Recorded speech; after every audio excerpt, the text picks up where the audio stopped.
Hi, it's Debra Atkinson, host of Flipping 50 TV and the Flipping 50 podcast. You might be making some mistakes unintentionally with your exercise that could put your lower back at risk. And by the time you're prime, there's a good chance that you've lived a good life and your lower back occasionally will let you know, hey, I'm down here. So these things are things that are easily corrected. The first, I can't demonstrate because right now I'm shooting this in a studio so that you can see me against this white background really well. But if you're exercising in a gym, you're actually going to a studio where there's weight equipment, often one of the first mistakes that I know women make, because I've worked inside of gyms, fitness centers, university rep programs for 34 years, is they look for the ab machines and the back machines because we all want a tone, hourglass shape, and we think mistakenly we're going to get it from the machine exercises. So one of the biggest mistakes you can do is use the back extension machine and load it up heavily. So what you'd be better off doing is doing some stabilization kinds of exercises on your own, or use that machine very, very lightly. The heavier you go, the more risk there is and the less benefit there is. That's number one. Avoid the back machine, the back extension machine at your gym. Not your best friend. Number two and number three are just form mistakes that you may be making unknowingly.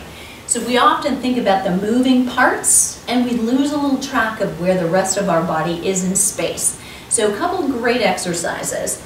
Bent over rowing is one. I'm going to show you what it looks like. So from a standing position, but actually I would be kind of squatting down, weight on my heels, weight back here where I can actually feel it in my glutes, and then I'm going to come down and I'm lifting like this. Now you may or may not like to do this one in a standing position.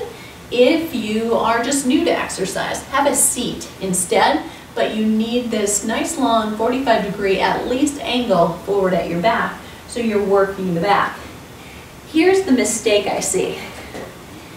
Rounding the back here.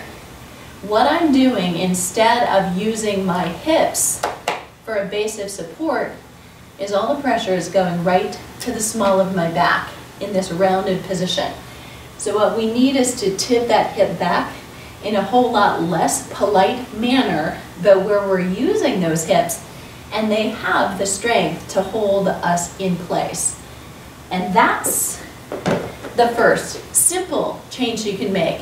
Do this in front of a mirror where you can see yourself from the side, and even do this with hands on your hips and feel the difference between tucking under and tucking the hips back.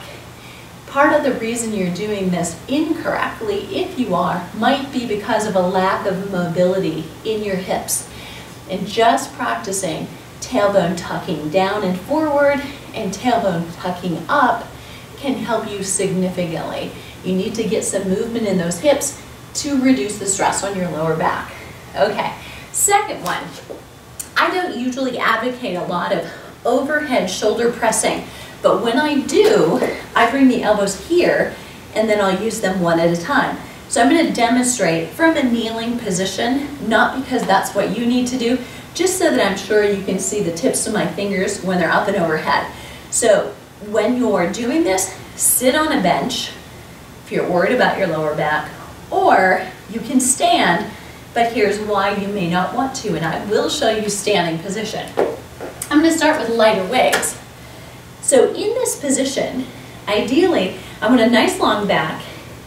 I'm going to raise the arms up and down, nice and easy. Now I'm in a very safe position here. With one leg down and one leg forward, I can stabilize my pelvis a whole lot better.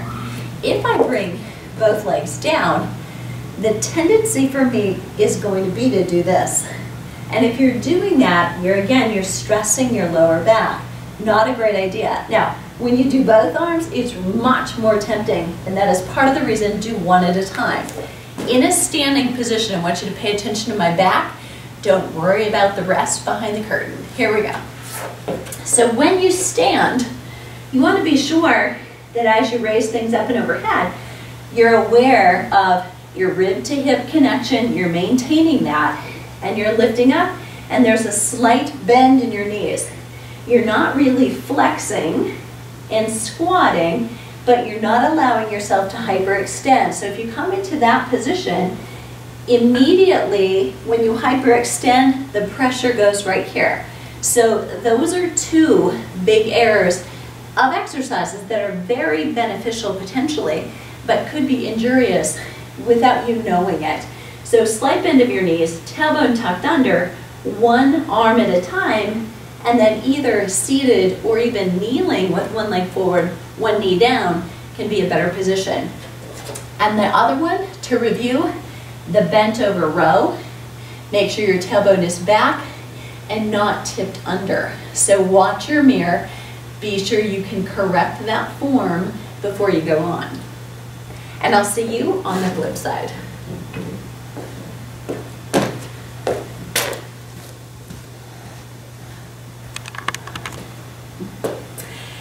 And if that was helpful and you'd like some more tips to take care of your joints, but you still want to exercise to look good everywhere else, try my knee-friendly 5-day flip.